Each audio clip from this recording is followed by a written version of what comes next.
Imagine for a moment that the world you see, the people, the cities, the systems, are nothing more than the shadows of a far older, unseen dominion. That behind governments and religions, behind the noise of daily life, there exists an invisible hierarchy, cold, intelligent, ancient. They do not wear crowns, yet they rule. They do not command armies, yet they enslave the minds of billions. The ancients called them the Archons. But who, or what, are these beings the Church never wanted you to know about? The very word Archon comes from the Greek, meaning ruler or authority. In ancient Gnostic teachings, the Archons were not human, but cosmic deceivers, servants of a false god who crafted the material world as a prison for divine souls. To the Gnostics, humanity was not fallen, it was trapped, and the Archons were the jailers of that cosmic cage. Yet somewhere along the corridors of time, this knowledge was buried, erased, and rewritten. The Church declared it heresy. The manuscripts that dared to speak of these shadow rulers were burned. The voices that tried to warn humanity were silenced or sanctified beyond recognition. But traces remained, hidden in symbols, whispered through mystery schools, encoded in sacred geometry, and preserved by those who understood that the battle for the soul of humanity was never fought with swords, but with beliefs. In this video, we will uncover what the Church hid about the Archons who rule the world. We'll explore the forbidden origins of these entities, the way they manipulate perception and thought, and how their influence still weaves through modern institutions, ideologies, and technologies.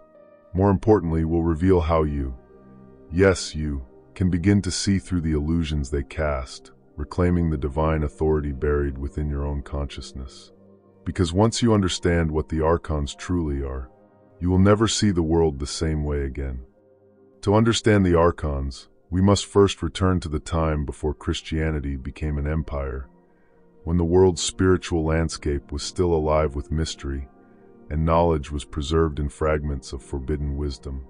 Long before the councils of bishops decided what truth should look like, there existed a group of mystics known as the Gnostics.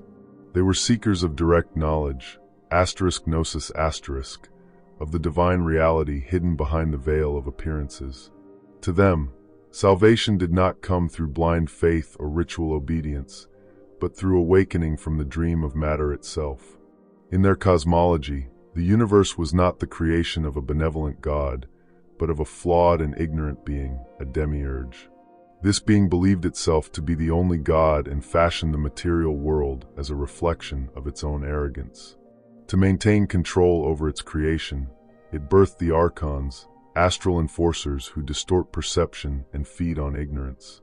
These teachings were recorded in sacred texts such as the Apocryphon of John, discovered among the Nag Hammadi scrolls in Egypt in 1945.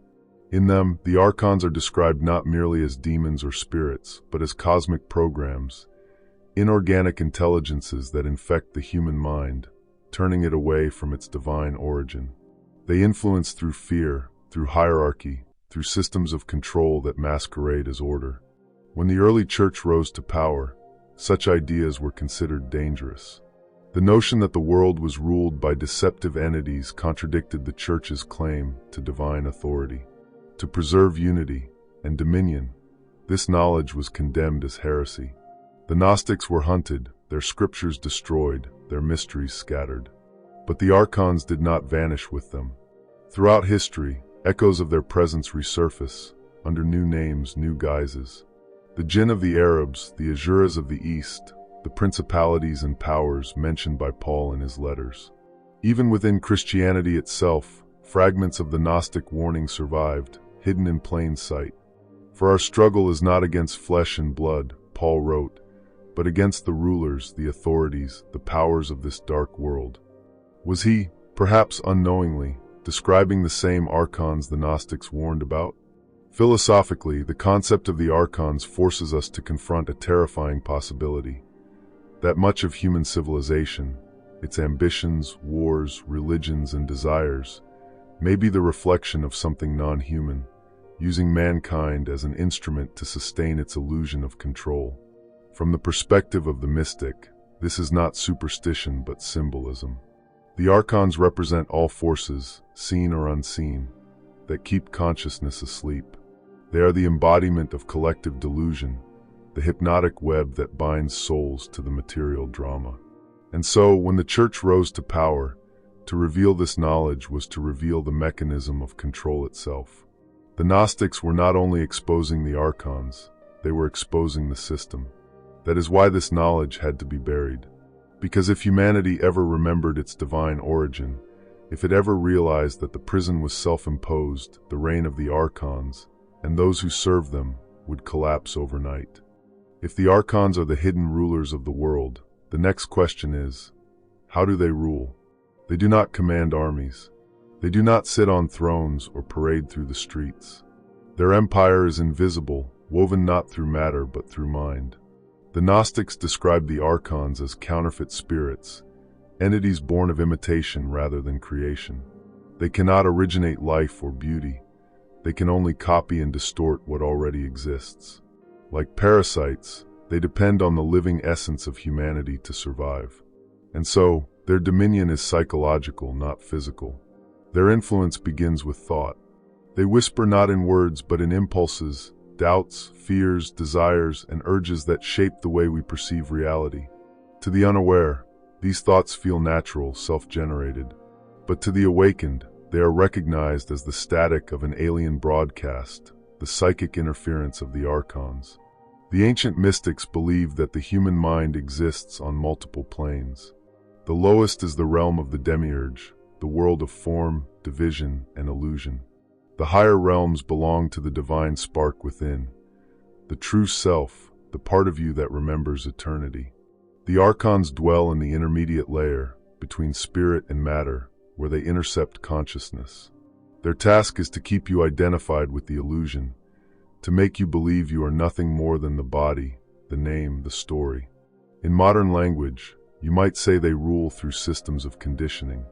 Religion, politics, media, education, each becomes a mirror reflecting the same hypnotic command, asterisk obey.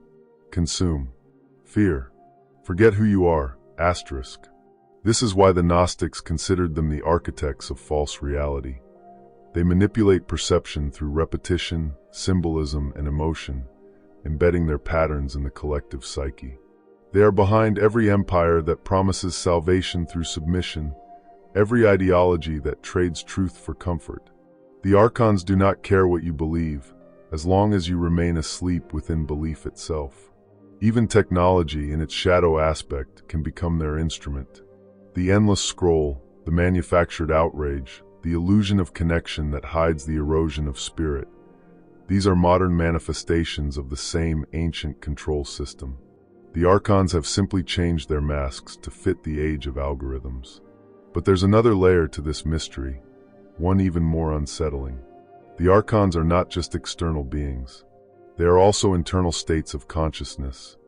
Every time you choose fear over truth, every time envy or judgment takes root in your heart, every time you surrender your awareness to distraction, you are feeding them. In this sense, the battle against the Archons is not fought in the skies, but within the psyche. The mystics taught that liberation begins when one observes the inner noise without identification, when one stands as the silent witness to thought. Because the Archons thrive only in unconsciousness, the moment you become aware, their power begins to dissolve. This is the hidden knowledge the Church could not allow. The revelation that evil is not an external enemy to be worshipped or feared, but a pattern of ignorance to be transcended. And yet, there is more.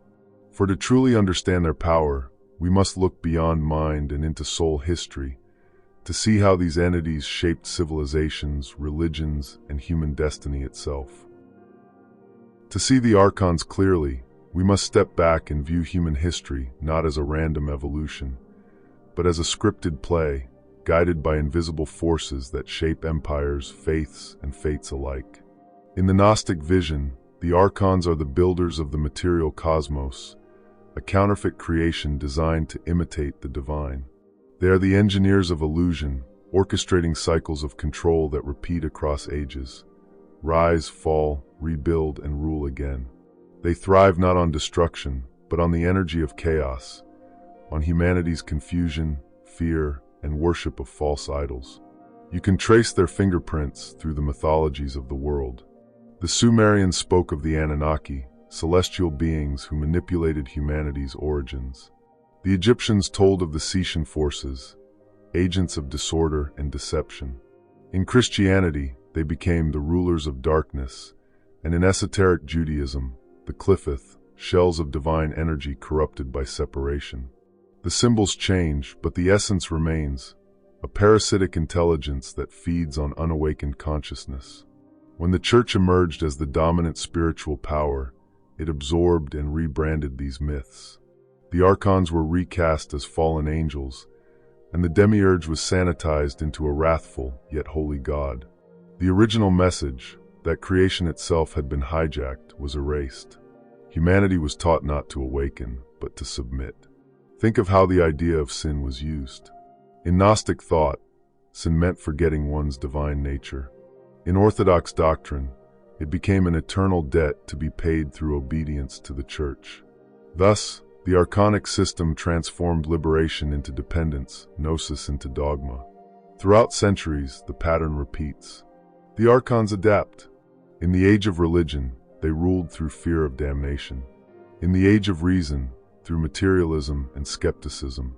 Today, they rule through distraction, through the digital echo chambers where attention, the currency of the soul, is harvested endlessly. But how do they sustain such power? Because humanity's greatest vulnerability is its longing to belong. The Archons understand this deeply. They exploit our need for validation, our fear of isolation, our craving for certainty. They offer comfort in exchange for consciousness, ideology in place of inner knowing.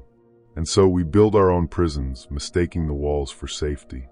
Yet hidden within every myth, there's a clue, a whisper of rebellion. The Gnostics spoke of Sophia, the divine feminine intelligence who descended into matter to awaken the sleeping souls. In her story lies humanity's redemption, not through war, but through remembrance. The Archons can imitate the light, but they cannot create it. They can distort the mind, but they cannot touch the soul. The true resistance is awareness. Every moment of authentic seeing weakens their hold. Every act of compassion, every spark of creativity, every conscious breath cracks the illusion they built. This is why mystics throughout history spoke in riddles and parables, because truth must be discovered, not imposed. Even the Church, perhaps unknowingly, preserved fragments of this wisdom. When Christ said, "The kingdom of God is within you," he was declaring the very secret the Archons fear most, that divine power is not external. It does not bow to hierarchy or ritual. It awakens silently, in the heart that remembers itself as eternal. The Archons, then, are not to be feared, they are to be understood. Their tyranny ends the moment you see the game they play, because awareness is the one thing they cannot counterfeit. Now that you know the hidden mechanics of their rule, the question remains, how can you free yourself from their grip? How can you rise above the psychic fog that binds most of humanity? Knowledge alone is not enough. To recognize the Archons is one thing. To free yourself from their influence is another. Their web is woven through habits, emotions, and unseen attachments that bind the human spirit to illusion. True liberation begins not with rebellion against the outer world, but with mastery of the inner one. The ancient mystics taught that every human being carries within them a spark of divine intelligence, hidden beneath layers of conditioning. The Archons cannot extinguish this spark, they can only cloud it. To awaken it, you must clear the fog through awareness. The first and most powerful path to liberation is self-observation, the discipline of remembering yourself. It is the radical act of being conscious of your thoughts, emotions, and actions in each passing moment. When you catch yourself lost in anger, fear, or envy, do not resist or condemn the feeling. Simply see it. Awareness itself is light, and light dissolves shadow. In silence, observe your breath. Watch your mind wander into judgment or anxiety. Do not label what you see, just witness. In that act of witnessing, you cease to be the prisoner of thought and become the awakened observer. The Archons cannot survive under that gaze. Each morning, begin your day with conscious intention. Speak inwardly, not as a plea, but as a declaration. I align with the light of truth within me. I choose awareness over illusion. Words, shaped by inner conviction, become forces of transformation. As you live with intention, avoid mental pollution, gossip, outrage, or the endless consumption of media. These are the feeding grounds of Archonic energy. Replace them with stillness, contemplation, and the reading of sacred or inspiring texts. Let your mind become a sanctuary, not a marketplace. The ancient initiates understood that symbols are not mere decorations. They are tools that shape consciousness. The cross, the circle, the triangle, all mirror the forces within you. Create your own ritual of remembrance. Light a candle and let it represent the flame of awareness burning within your soul. Sit before it and visualize its light dissolving the fog around your heart. Do not pray for deliverance, embody it. Feel that the same fire burns in you, unchanging and eternal. Archons feed on emotional reaction. Every argument, obsession, and attachment strengthens their hold. The path out is through detachment, not cold indifference, but the serene freedom of one who acts from clarity rather than compulsion. When a dark thought arises, do not believe it or fight it. See it as a visitor passing through your inner space. Let it go without resistance. The mystic Valentinus once said that the awakened soul sees the Archons, laughs at them, and passes by. This laughter is the laughter of freedom, the knowing that the deceivers have power only over those who take the illusion seriously. Liberation, then, is not about escaping the world, but transforming the way you perceive it. The awakened person moves through life with calm awareness, seeing through deception without becoming entangled in it. Each conscious action, each compassionate choice, becomes an act of rebellion against the Archons. This is why the Church feared such knowledge. It dissolves dependency and restores divine authority to the individual. The awakened do not worship through fear, they live through knowing. When you reclaim your mind, you reclaim your reality. And when many minds awaken together, the false matrix begins to tremble. The Archons cannot imprison a collective consciousness that no longer believes in its own chains. The secret of liberation is both ancient and simple. Remember who you are. Not the name, not the role, not the story, but the luminous awareness watching behind it all. That remembrance is the true exorcism, the end of illusion, and the beginning of freedom. Now that you hold the key, the question remains, will you awaken from the dream or continue to serve it? The story of the Archons is not just an ancient myth. It is a mirror reflecting the struggle within every human soul. The Gnostics were not warning us about monsters from the stars. They were describing a condition of consciousness, a cosmic amnesia that keeps divine beings trapped in the illusion of separation. For centuries, the Church and its institutions guarded this truth behind walls of doctrine, perhaps out of fear, or perhaps because the system itself was already entangled in the Archonic web. To reveal that the true enemy lies within the human mind, not beyond it, would have dismantled the hierarchy overnight. A humanity that remembers its inner divinity no longer needs to kneel. It stands. The Archons, then, are not gods, demons, or spirits in the traditional sense. They are the architects of limitation, the weavers of false identity. Their power endures through our ignorance, through every thought that says, *I am small. I am powerless. I must obey. But the moment you awaken to awareness, the spell begins to break. Awakening is not a single event. It is a continual remembrance.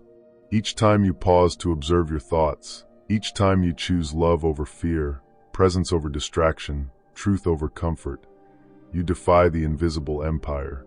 You shift the vibration of the collective field.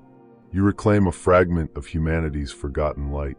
And this, perhaps, is the secret the Church sought to hide, that salvation was never meant to be mediated by institutions or intermediaries. It was always an inner process, a return to the source within. The Christ the mystics spoke of was not a distant savior, but a symbol of divine consciousness reborn in every awakened heart. The Gnostics called this state pleroma, fullness, the realization that the divine spark within you is not separate from the cosmos itself. When you awaken to that truth, You do not escape the world, you transform it. The Archons lose their dominion, not because they are destroyed, but because you no longer feed them with belief. And so, the journey ends where it began, with awareness. The same awareness that was buried beneath centuries of fear and control now rises once more through you. Remember, you are not a product of this world, you are the witness of it. You are the divine observing its own dream. As you step back into your life after this revelation, carry one truth with you. The real war for freedom is not fought with weapons, but with consciousness.